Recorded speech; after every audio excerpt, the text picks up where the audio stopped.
This is the morning brief from the Economic Times.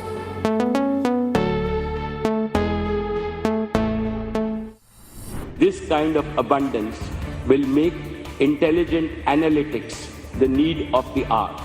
To my mind, data is the new oil in this digital world, and intelligent data or intelligence is the new petrol. That soundbite of Mr. Mukesh Ambani is from 6 years ago. But just late last month, Mr. Ambani outlined his next big move to leverage this intelligence or intelligent data, as he called data analytics, that rests within his sprawling telecom, digital, media and retail empire. All consumer facing and all growing at a rapid clip. But what's this new game plan? Double down on Reliance's much-awaited foray into financial services. It's Friday, 4th of November. You're listening to Credit and More, Mukesh Ambani's financial foray on the morning brief. From the Economic Times, I'm Arijit Burman, your host. In this episode, we figure out why Mr. Ambani thinks consumer credit and merchant loans is the answer to get back some mojo in his stock. Who does he want to cater to? What's the business plan? And isn't it already a crowded market with banks, shadow lenders, and fintech companies all jostling for market and the same consumer's wallet share? It's an overcrowded market, but for Reliance, it'll largely be the network or ecosystem effect. Large telecom, retail, digital services empire throwing up tons and tons of data, all getting churned from within the Reliance retail and geo ecosystem, captive and waiting to be mined. As you asked, the customers that RAL would be looking at. So right now, RAL is looking at the ecosystem of geo customers that's actually gathered through the telecom and the retail network. Thereafter, it actually plans to expand the ambit to the general public for personal loans, including consumer durables, travel, marriages, etc. It's also probably at a later stage looking at lending to small merchants, other companies, and small and medium enterprises. Interestingly, Arijit, the company engages with farmers through Reliance Foundation. It has an arm called Farm Easy Technologies, which provides easy financial services to farmers collectives, and agri-businesses. It would also, obviously, when it gets into the lending business, be charging a processing fee for the transactions and the disbursements. As of now, the retail loans, the plan that RAL has is that the retail loans will be granted for 5 years and the interest rates would be competitive. The company also plans to analyze social media content, spending patterns, and user data to establish linkages between the declarations made by the customers and their real financial transactions. So these are the important points that the company has strategized that it will look at and probably build on. That's my colleague and TMB co-host Kalpana Pathak, an old-time Reliance reporter, and she is spot on. Reliance already has millions of customers even before a full-blown launch. How? On last count, there's 430 million telecom subscribers waiting to leapfrog to Jio's latest 5G offerings. Another 300 million feature phone users who are waiting to get upgraded to using smartphones. Add to that 220 million Reliance retail customers making 250 million transactions in the last quarter alone on Reliance's sprawling shopping platforms, buying groceries, medicines, food, fashion, cosmetics, soaps, and shampoos.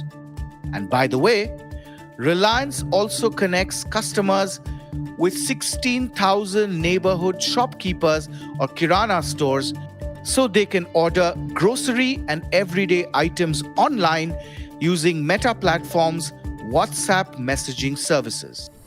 Yeah, all a customer really needs to do is just order away on Geomart. Butter, bread, vegetables, beverages, anything that you would need in your household that day or week. Look up a product, set up a subscription for a regular buy if that's what you want, and get personalized recommendations based on your past purchase history. It's all there. That's Isha Ambani, Mukesh's 30-year-old daughter who is driving Reliance's retail initiatives, who's just hit the nail on its head. It's the same intelligent data that you heard Mr. Ambani talking about at the very beginning of the show. You missed it? Listen to her carefully one more time. Look up a product, set up a subscription for a regular buy if that's what you want, and get personalized recommendations based on your past purchase history. It's all there. Yes, it indeed is. So now you can imagine the quantum of data that is getting generated from the millions of buyers and sellers transactions on the large online and telecom platforms like Jio or Reliance Retail. Just Jio's consumers alone have gobbled up some 30 billion gigabytes of data in just 3 months alone. Then imagine the insights one can mine from that. What does a person like or dislikes? His or her passions, spending patterns, family income, family size, their shape, physical, mental, and financial health, or even one's dark desires or fantasies. Does she pay her mortgage, mobile, monthly utility bills on time? Is her husband looking for a holiday to the moon? I can go on and on and on and on. And what's the one big profitable way a company can monetize all this data and engage with its customers more deeply and for longer? Credit. It is always very, very sticky. And what is it that you can sell next to this hungry, data guzzling, but possibly unbanked Indian or the middle class professional? Financial services, loans at the cheapest rate, insurance, follow it up with mutual funds, maybe even throw in wealth management solutions as she rises up her professional ladder. Sensing this massive upside in the days ahead, Mukesh Ambani is spinning out the now fledgling finance business into a separate arm. That said, what captured investors' fancy was the board's decision to demerge and list its financial services undertaking into Reliance Strategic Investment or RSIL. The firm would be renamed as Jio Financial Services.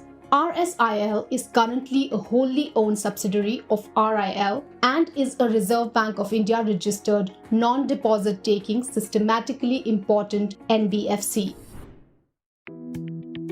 Financial services can really aid Reliance Jio or its retail businesses emerge as a full stack player. Globally, from Ant in China or Amazon or super apps like Indonesia's Gojek or Grab, they've all achieved competitive advantage by removing redundancies in the two low-margin businesses, commerce and payments. In India, Reliance is also looking to replicate the same and trying to be a full-stack provider in the entire retail telecom value chain. Over time, if executed well, Reliance could really act as an end-to-end enabler. Large part is really the deep geographical presence, and that's why what we believe is we are a truly physical and digital company in an integrated manner, which is not has been done by many of the tech companies before. Neither we are a telco company, but I think in a true sense, this digital physical technology company of this part of the world has been created with this sort of competencies over here. And this is what allows us to offer, whether it's an entertainment, payment, new commerce, the education, healthcare, agriculture, and then really manufacturing-led framework. With this set of architectural competencies, our consumer business is poised for a significant growth opportunities. That is what we'll chase in an accelerated manner. That was Pankaj Pawar, managing director of Jio and an old hand at the group from April of 2020. That's 2 years back, explaining this grand vision.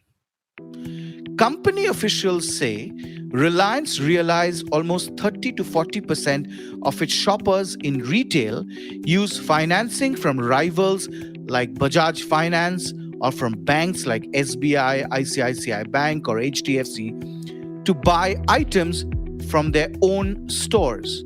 Point is, why let others cash in and milk their own consumers when they can do it themselves? In fact, they have been offering financing themselves to Jio's feature phone buyers from 2019. In fact, a lot of lending that happens right now in the market from RIL happens through Reliance Retail Finance Limited. It already is a player in the market right now. And when you say it's already a player in the market, it's basically if you buy a mobile phone, that's if you need a loan, that's where you go to a Reliance Finance. It's that its main business thus far?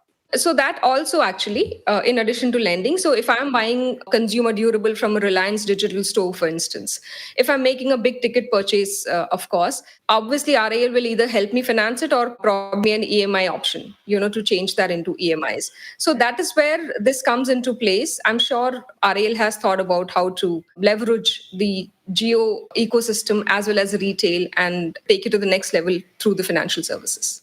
With all the analytics in place, Reliance can easily supplant credit bureaus and create its own credit scores of consumers based on their spending patterns and behavior. Just like in wireless market where it disrupted everyone by offering free voice calls, Reliance could also potentially disrupt the business to business point of sale or POS market by not charging any MDR to merchants.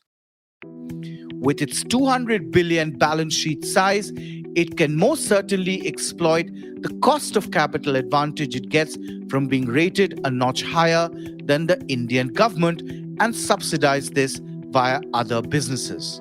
Remember, merchant POS also offers value-add features like inventory management, GST compliant bills, etc., acting as a good value proposition to merchants over any traditional peers. Start offering cheaper working capital loans to Kirana owners to manage the inventory, and you have a winner in hand. On the B2C side, then you can have Geo wallets and a host of bespoke financial products.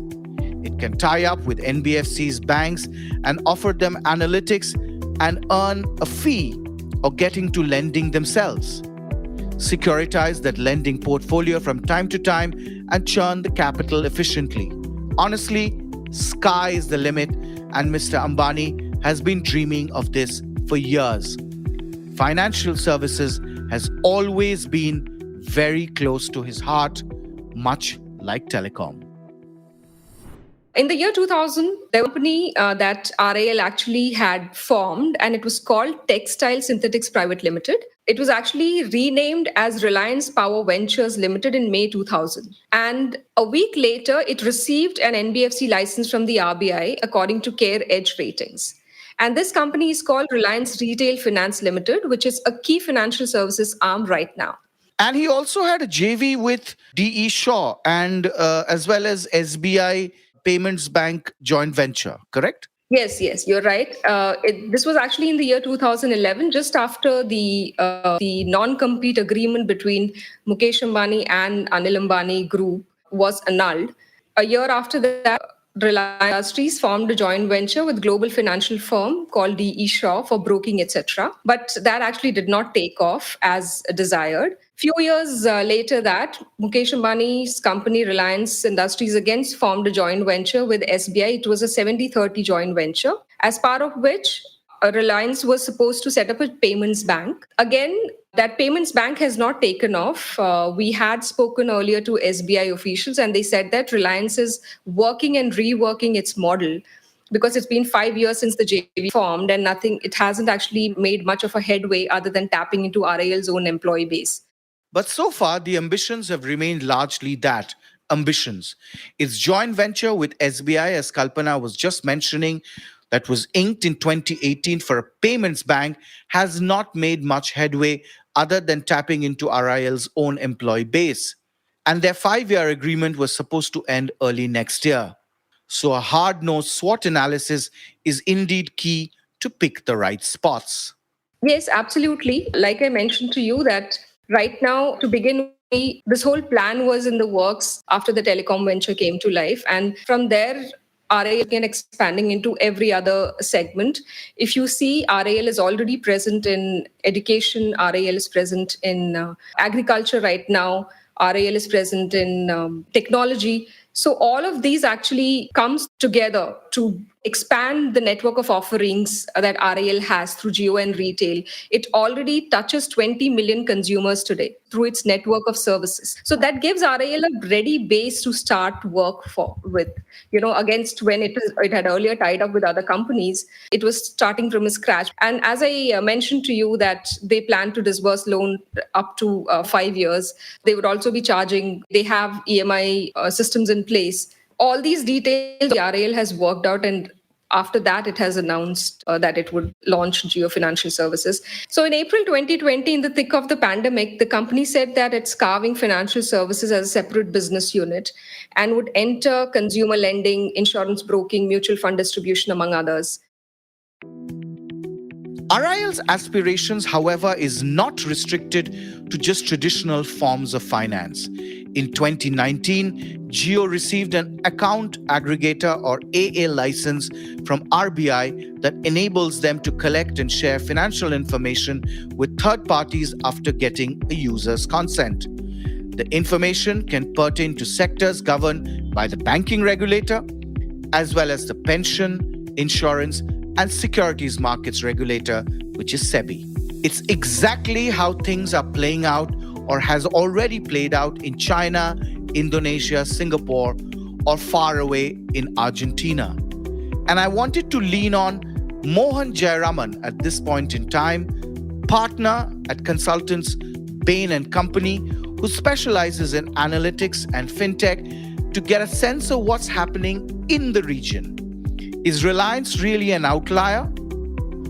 Mohan has been into analytics for over 2 decades now, first with ICICI Bank and then with Global Credit Bureau Experian. Though based in Singapore, we caught him in Jakarta, Indonesia for a ringside chat. When you started out, you were in ICICI Bank, if I'm not mistaken. Was data or analytics much in vogue? And how have you seen it evolve over, a decade or more? Sure, Arijit. It's been an absolute relief to me over the last couple of years that I don't have to introduce and reintroduce what I'm doing when I'm in social gatherings anymore. I started on analytics when it wasn't as exciting a catchphrase as it is right now. In the last 26, 27 years that I've been in this profession, I've seen more happen in the last 3 years than I have seen happen in the previous 26, perhaps. I think the context is that it's a coming together of a lot of things. Consequence of digitization, there's a lot more of data that's available. Movement to cloud computing is now cheap, and it's possible to do a lot more that you weren't able to do earlier. And there's a lot more of open source software that's available that everybody's improving, that actually lets people pick up from where other people have left it, rather than to have to reinvent the wheel every time. So Mohan, where and when did the tide turn towards analytics? You were with ICICI Bank almost 2 decades ago. And would it be fair to say that it was in the financial services where the true value of data insights really started to show up? It was around the time that I joined ICICI Bank that the field started getting a little more specialized.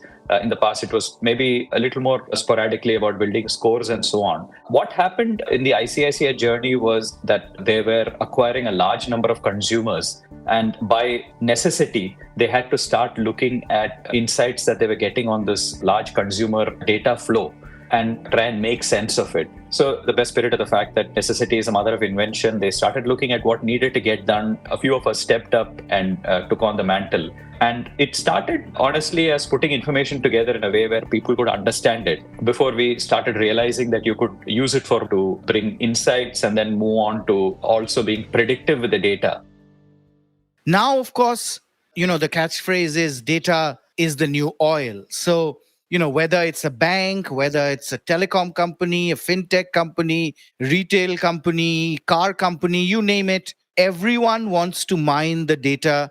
And it seems that for most of them, the most profitable way to monetize this consumer data is credit or the larger financial services play. Am I correct in my assumption? You're right. Digital financial services is starting to become a much bigger engine for data monetization than anything else has in the past. In some sense, it's got to do with the fact that through digital financial services, you can establish a longer term relationship with the customer. It's a paid relationship in the sense that it's a interest bearing relationship. So there is a revenue element implicit in that flow, which is obviously useful, because a lot of the digital journey on the other space has been built around the concept of having free services. To an extent, financial services is starting to become that sort of bedrock of what can help monetize the relationship with the consumer a little better. So it's sort of extending the chain of relationship with the consumers, and lending is the first. But as you take it forward, there are other things that you can do with the consumer, which can sort of build a healthy financial relationship. I'm not going to say this is the only form of monetization, but this is certainly becoming a fairly dependable form of monetization that firms can go after. In your capacity at Bain in Singapore, you have insights on how the region is really moving and monetizing the data drive. Is there a clear leader in the pack? Give us your bird's eye view. There's been a reasonable, equitable growth that we've seen across the region.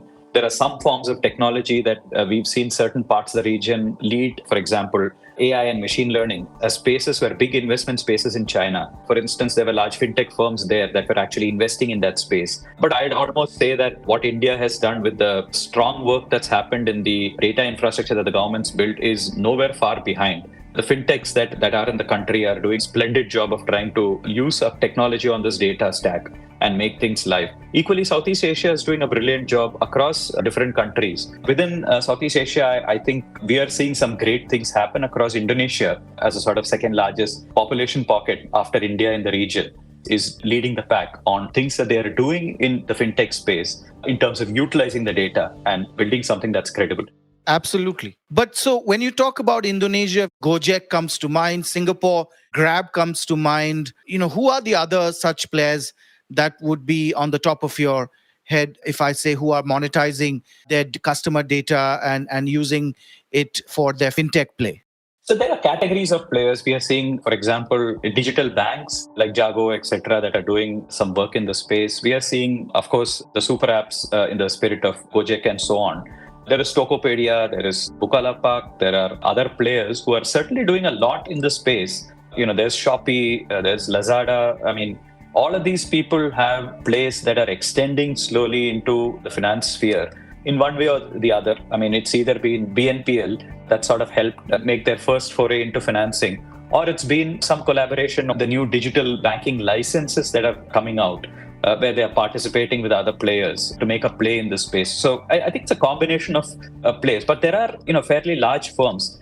And it's worth thinking about the fact that while poster the children of the sort of new age, there are also some age-old firms that are making the transition and are doing a really good job of trying to pick up what they can do in the digital space and complementing their business quite well.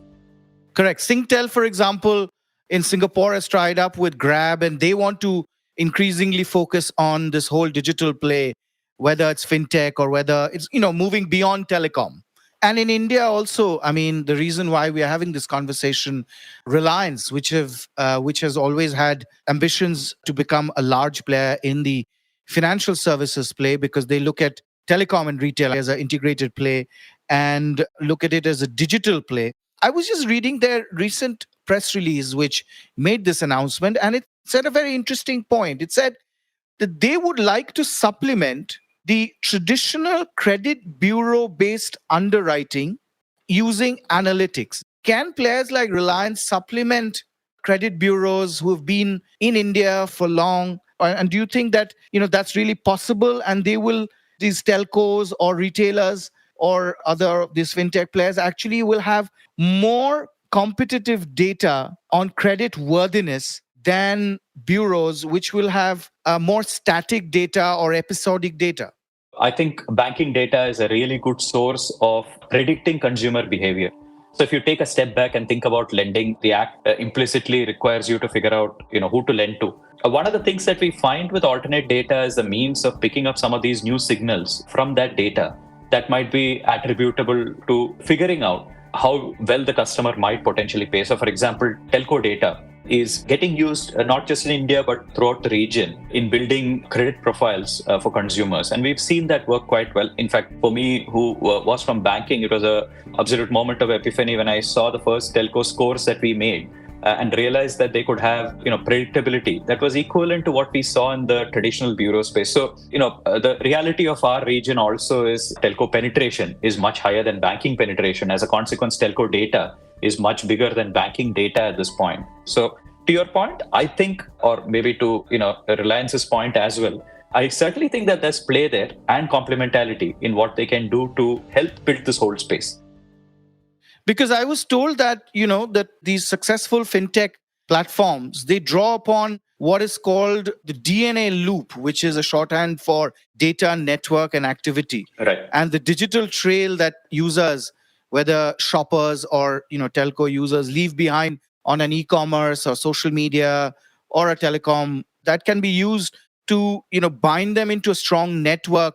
And that in turn can be harnessed to encourage borrowing activity, leading to yet more data on consumer behavior. So you're creating an ecosystem, so to speak. Yes, and to your point, we can use telco data for a lot of things. For example, just to figure out stability of the consumer, what kind of patterns they keep. You can look at their network of calls on whether that's large, the times that they make the call. So there are multiple signals. How many times they call a finance company in a month? Hopefully not to that level of detail.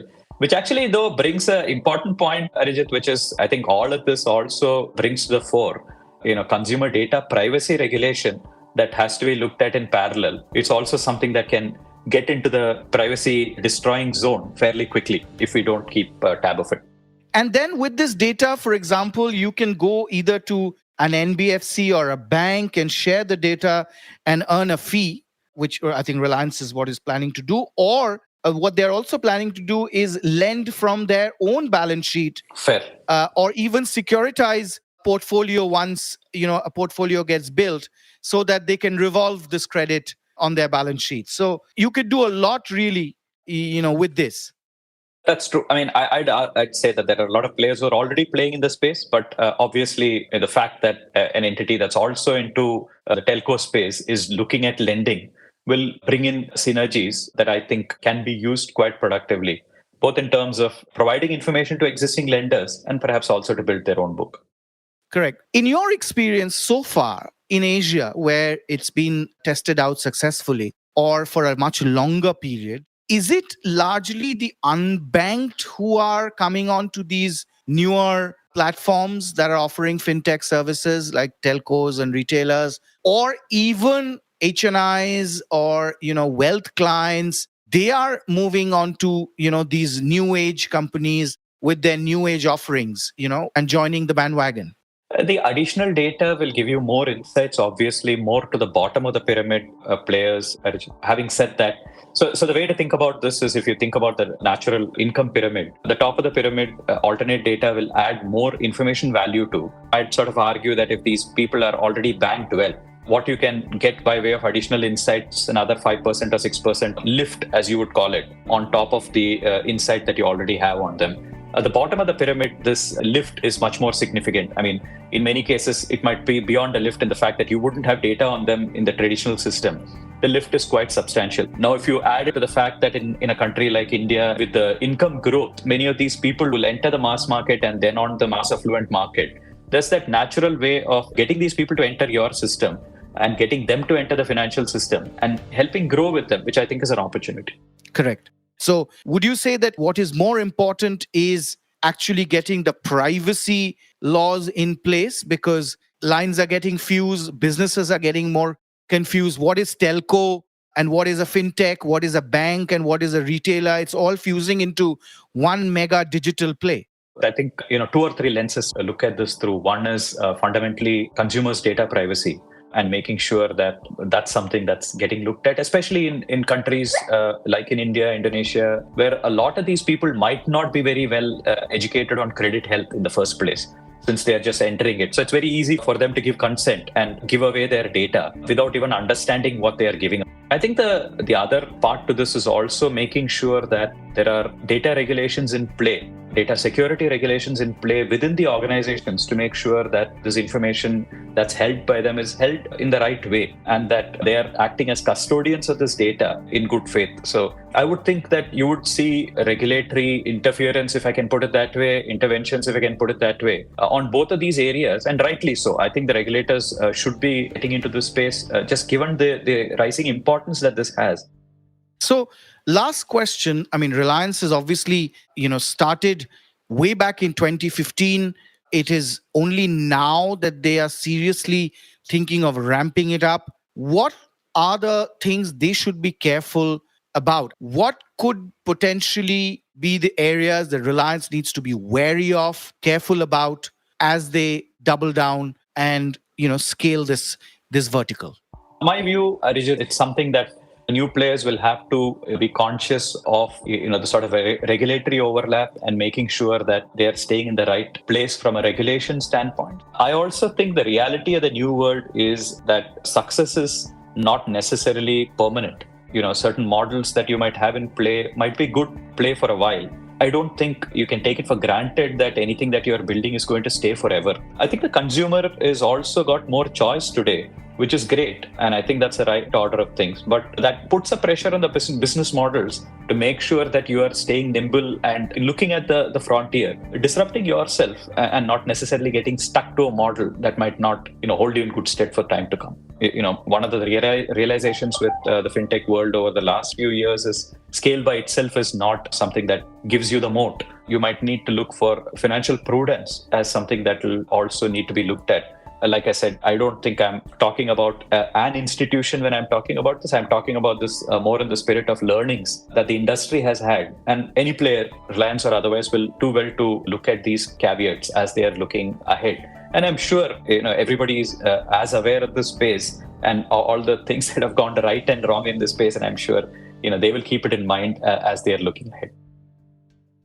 My take. As I mentioned earlier, there is another bigger, subtle strategy that's at play here. For Mr. Ambani, almost 2/3 of his profits still come from his legacy business linked to fossil fuels, and that gives him single-digit return on equity.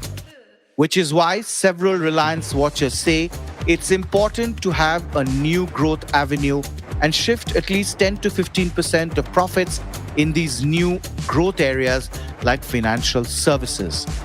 That's a 20 to 25 ROE game. And that's what the Reliance stock needs in order to sizzle. Rival Gautam Adani's flagship Adani Enterprises has come from behind in the last 2 years to command a much higher premium now in the stock market than Reliance. But after dealing with teething problems over technology, manpower, which has hampered the vertical's growth since 2015, Mr. Ambani now needs to start firing, and fire fast. The demerger news is perhaps the first step in that direction. But as Mohan said, issues around privacy regulations, black swan events hampering the bedrock of telecom and retail operations could make the plans go awry. But if Singtel or a Gojek or a Grab can do it, why can't Jio? You have been listening to Credit and More, Mukesh Ambani's financial foray on the morning brief with me, Arijit Barman. Thanks Mohan and Kalpana, deeply appreciate it. This episode was produced by Sumit Pandey. Rajas Naik and Indranil Bhattacharya were the sound engineers.